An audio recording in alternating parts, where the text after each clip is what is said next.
Baru. Di dalam teologi Perjanjian Baru ini saya akan menjelaskan 4 mengenai kitab. Yang pertama yaitu kitab Injil Markus, kedua kitab Injil Lukas, ketiga kitab Injil Yohanes, dan keempat kitab Injil Kisah Para Rasul. Kita kembali ke kitab yang pertama yaitu kitab Injil Markus. Kitab Injil Markus. Kitab Injil Markus ini penulisnya oleh Markus sendiri, dan tema dari kitab Injil Markus ini yaitu Yesus adalah hamba, dan kata kunci dari Injil Markus ini yaitu pelayanan. Tahun penulisan Injil Markus ini yaitu 55 sampai ke 65 Masehi. Dan kitab Injil Markus ini ditunjukkan kepada orang percaya yang ada di Romawi. Latar belakang Injil Markus, surat ini adalah kisah yang paling singkat tentang pernubuatan Injil Yesus. Surat ini disebut surat yang pertama-tama dari semua surat dalam Perjanjian Baru, karena ditulis sebelum penulisan kitab yang lain. Dan surat ini tidak menyebutkan siapa penulis yang sebenarnya. Tujuan penulisan dari kitab Markus ini yaitu yang pertama sebagai suatu antisipasi yang bersifat nubuat atau tanggapan pengembangan terhadap masa penganiayaan, dan yang kedua yaitu memperkuat dasar iman orang percaya di Roma. Dan selanjutnya muatan teologis Injil Markus. Yang pertama itu kristologi yang ditindakan. Ini adalah salah satu ciri khas daripada surat ini yang dikembangkan secara bercerita, bahwasanya dari surat inilah kita menemui atau mengenal Yesus sebagai Mesias, Anak Allah, dan Tuhan dan gelarnya. Yang kedua yaitu presentasi mengenai Allah. Melalui Yesus kita mengenal Allah sebagai Raja, sebagai Bapa, sebagai yang Maha Kuasa. Allah telah mengutus putranya untuk memenuhi misi pelayanannya dan menjadi tebusan melalui kematiannya. Yang pertama yaitu kerajaan Allah. Kerajaan Allah adalah kehadiran pemerintahan Allah untuk mewujudkan kuasanya dalam mencapai tujuannya. Yang kedua yaitu pemuridan. Pemuridan adalah sebuah respon kita terhadap kabar baik atau Injil itu sendiri. Allah dalam menyatakan kuasanya adalah suatu undangan kepada ketaatan panggilan untuk mengikat Yesus sebagai Raja dalam pemerintahannya. Dan yang ketiga yaitu misi. Misi adalah sebuah gerakan yang membangun fondasi teologis dalam mengikuti Yesus yang dilakukan oleh setiap orang. Dan yang keempat yaitu penebusan.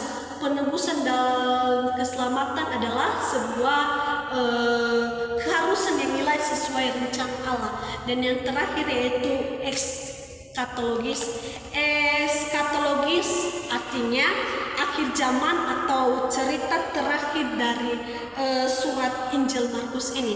Kita kembali ke bagian yang kedua yaitu kitab Injil Lukas. Yang kedua yaitu teologi Injil Lukas. Teologi Injil Lukas. Injil Lukas ini penulisnya oleh Lukas sendiri, dan tema dari Injil Lukas ini yaitu Yesus adalah manusia ideal. Kata kunci dari Injil Lukas ini yaitu anak manusia. Tahun penulisan Injil Lukas ini yaitu pada abad 60 sampai 63 Masehi. Dan Injil Lukas ini ditulis untuk Theophilus dan kepada orang percaya bukan Yahudi.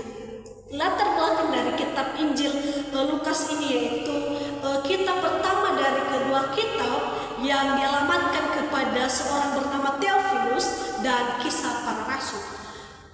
Kitab Lukas ini menceritakan tentang kelahiran Yesus, kehidupan dan pelayanan Yesus, kematian Yesus, kebangkitan Yesus, dan kenaikan Yesus. Dan menceritakan juga tentang percurahan Roh Kudus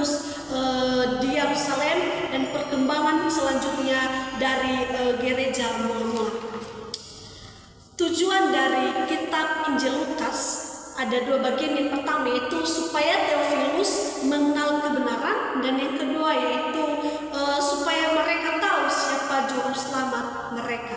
Selanjutnya itu muatan teologis. Muatan teologis Injil Lukas yang pertama yaitu pemberitaan tentang kerajaan Allah. Kerajaan Allah adalah sebuah pemerintahan Yesus, yang artinya pemeliharaan kerajaan Allah penuh kemuliaan pada masa yang dinantikan. Dan yang kedua yaitu gambaran-gambaran tentang Yesus. Gambaran-gambarnya tentang Yesus ini ada beberapa. Yang pertama yaitu peduli pada orang-orang bukan Yahudi. Peduli pada orang-orang bukan Yahudi artinya orang Theophilus adalah orang-orang berdosa, akan tidak percaya dengan Tuhan, tetapi Tuhan terus mengenali mereka sampai mereka tahu bahwa Yesus adalah juru selamat bagi mereka. Dan yang kedua yaitu kenalan bagi orang miskin. Orang miskin adalah orang lumpuh, buta, cacat, dan lain sebagainya, tapi Tuhan peduli akan mereka. Dan yang ketiga yaitu kenalan bagi kaum perempuan. Kenalan bagi kaum perempuan seperti Elizabeth, Maria dan Marta, Maria Magdalena, dan perempuan janda yang berasal dari Nain. Dalam dunia Yahudi, perempuan tidak dihargai dan dianggap sebagai kaum yang rendah martabatnya. Keempat yaitu kenalan bagi pemungut cukai dan orang berdosa. Walaupun kekuasaan pusat ada pemerintahan Romawi, akan tetapi pada pelaksanaan tugas mempunyai pendeleksian tugas dan wewenang kepada alat-alat pemerintah. Yang ketiga yaitu gelar-gelar Yesus. Gelar-gelar Yesus di dunia ini ada 5. Yang pertama yaitu Yesus sebagai Nabi, kedua anak Allah, dan yang ketiga yaitu anak Daud, dan keempat yaitu Kristus atau Mesias, dan yang kelima yaitu Tuhan. Di mana di dunia ini Tuhan memiliki banyak gelar-gelar sehingga Tuhan bisa menampakkan dirinya kepada manusia agar manusia bisa percaya akan hal dia dengan memakai gelar-gelarnya ini. Yang terakhir yaitu gambaran tentang murid. Murid juga dikenal sebagai murid-murid yang tetap menjaga kesetiaan pada Yesus bahkan hingga saat Yesus disalibkan. Kita masuk ke bagian yang ketiga yaitu teologi Injil Yohanes. Teologi Injil Yohanes. Teologi Injil Yohanes. Teologi Injil Yohanes ini ditulis oleh Rasul Yohanes. Tema dari Injil Yohanes ini yaitu firman Allah yang menjadi manusia. Kata kunci dari Injil Yohanes ini yaitu kehidupan, dan tahun penulisan Injil Yohanes ini yaitu pada abad 80 sampai ke 95 Masehi, dan Injil Yohanes ini dialamatkan atau ditunjukkan kepada jemaat yang ada di Asia yang kecil. Latar belakang dari kitab Injil Yohanes ini, Injil Yohanes adalah Injil yang unik di antara keempat Injil. Disebut Injil ya, dan dapat juga disebut sebagai Injil teologis, di mana sebagai Injil ini menceritakan tentang kelahiran Yesus dalam perjalanannya. Tujuan penulisan teologi Injil Yohanes ini tujuannya yaitu supaya kamu percaya bahwa Yesuslah Mesias, Anak Allah, dan supaya kamu oleh iman memperoleh hidup dalam namanya, dan untuk meyakinkan orang-orang yang tidak percaya untuk percaya kepada Tuhan Yesus Kristus dan diselamatkan. Muatan teologis ada 3 bagian. Yang pertama itu logos. Dalam bahasa Yunani logos, dan dalam bahasa Indonesia itu firman.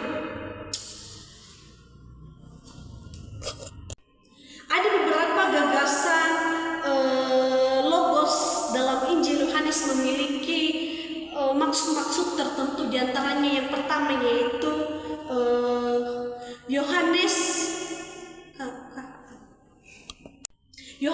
merujuk kepada keadaan sebelum penciptaan untuk menggambarkan hubungan Yesus dengan Bapa. Dan kedua yaitu Yohanes menyatakan kalau firman itu berperan dalam penciptaan dunia. Ia tidak membedakan antara kuasa pencipta yang dimiliki Logos dan Allah. Dan yang ketiga yaitu Yohanes mengaitkan Logos dengan manusia.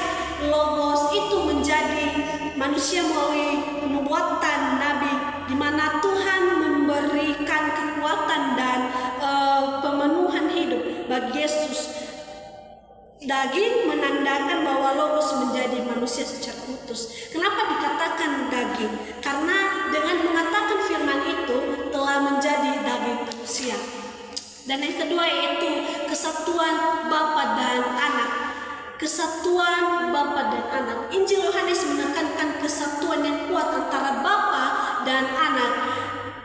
Bahwa pada mulanya adalah kita bisa dilihat di kitab Yohanes pasal 1 ayat Yohanes, di sana mengatakan bahwa pada mulanya adalah firman itu bersama-sama dengan Allah, dan firman itu adalah Allah dan Bapa.